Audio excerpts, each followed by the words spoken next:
A new world order is emerging that will decide whether we have a world of limitless opportunity or a world without freedom. That's the warning from my next guest, who says this new digital order is being shaped by big tech companies. Ian Bremmer is president and founder of the Eurasia Group and G0 Media. He is in New York. Ian Bremmer, it's good to talk to you again. Good to see you.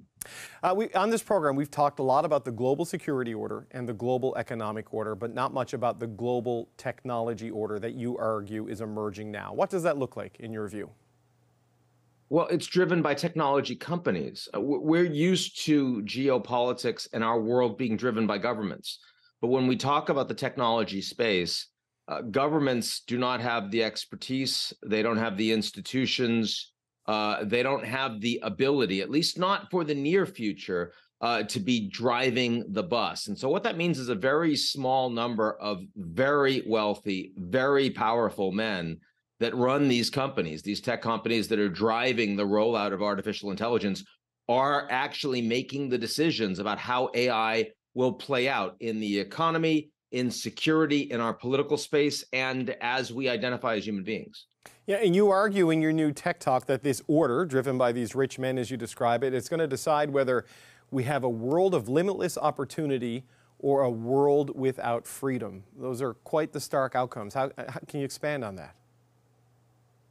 Sure. I mean, look, on the one hand, I'm quite an enthusiast when it comes to artificial intelligence. I believe that the ability of anyone online to have access to world-class education and healthcare and the driving this is going to do for advances in pretty much every scientific field over the next 5-10 years is far greater than what we saw in the heights of globalization. So it is going to drive enormous wealth and productivity. And that's a really exciting thing.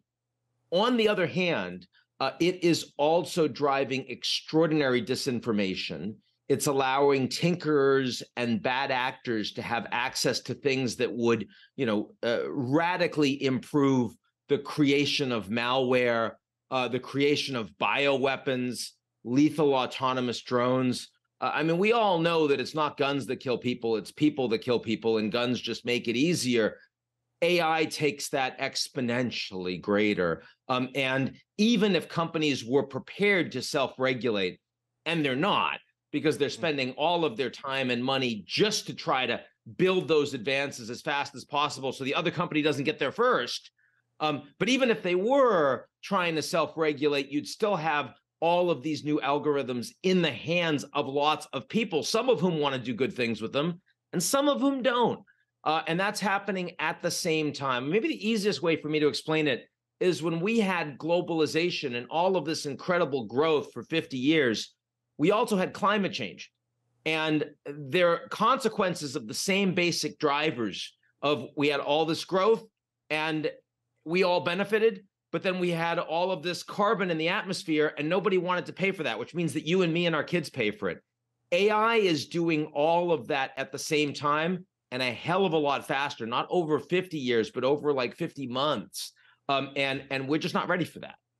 Well, you mentioned the companies competing with each other. There's also the power struggles between the great powers, right? China and the U.S., you see this playing out in the tech domain, whether it's on semiconductors, banning Huawei from critical infrastructure, even something as simple as TikTok maybe being banned in the United States. So how does that struggle between the two great powers kind of affect the emergence of this global tech order? Well, first, it makes it much harder to create a global response. I mean, climate change, we're all living in the same ball. We all understand we're breathing the same air. We're affected by the same global warming and global weirding. So we need to take carbon out of the atmosphere. We need to move to post-carbon energy. When it comes to AI, the fact that the Americans and Chinese are trying to beat each other and contain each other makes it a lot harder. And of course, U.S.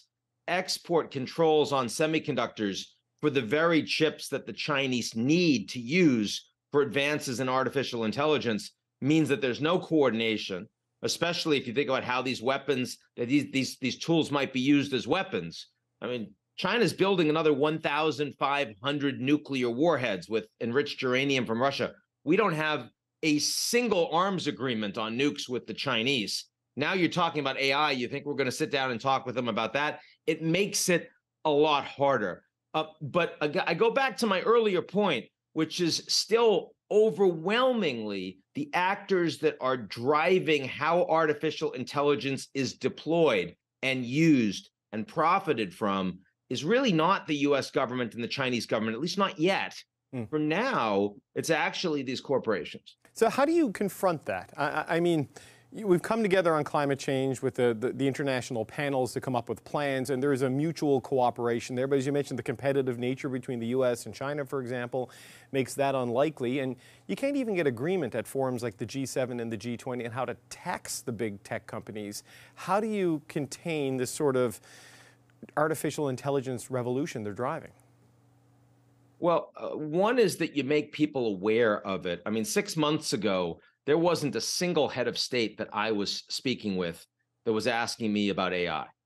Today, every single one is, and the head of the IMF, and the head of the World Bank, and the Secretary General of the UN. So the fact that they are now focused because they understand that AI impacts their priorities, impacts the future of democracy, the future of capitalism, the future of the US-China relationship, does focus the mind. Now, I'm not pretending that we're going to get strong AI governance just on the basis of them paying attention, but you want them gaining expertise, understanding what the problems are, starting to recognize what they would want to do so that when the first crisis or crises hit, maybe with an election, maybe, God forbid, with a pathogen, maybe with a market collapse that's AI driven, then there's going to be a response. And you want that response to be from a number of actors that have already been thinking about what the challenges are and what they'd like to do, right? And you want it to be more like climate change. You want them doing the right things, heading in the right direction. You don't want it like the pandemic,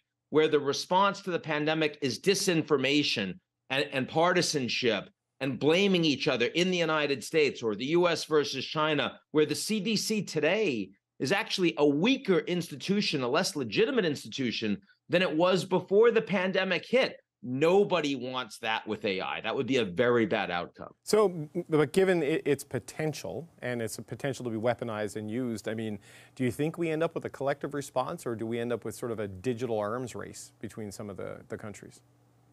Well, right now, we have a digital arms race primarily between the corporations and secondarily between the companies. That is the trajectory of play. That's the momentum right now. But that's not sustainable. We're not going to be there in 5 or 10 years. If we are, we're in very serious trouble.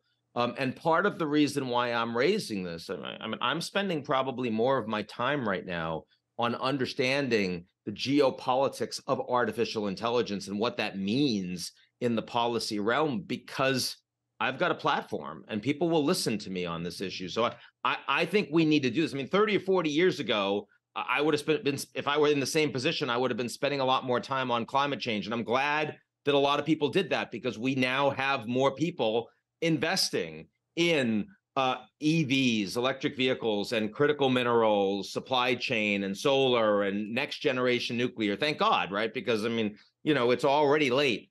Well, we need to be doing that today on AI.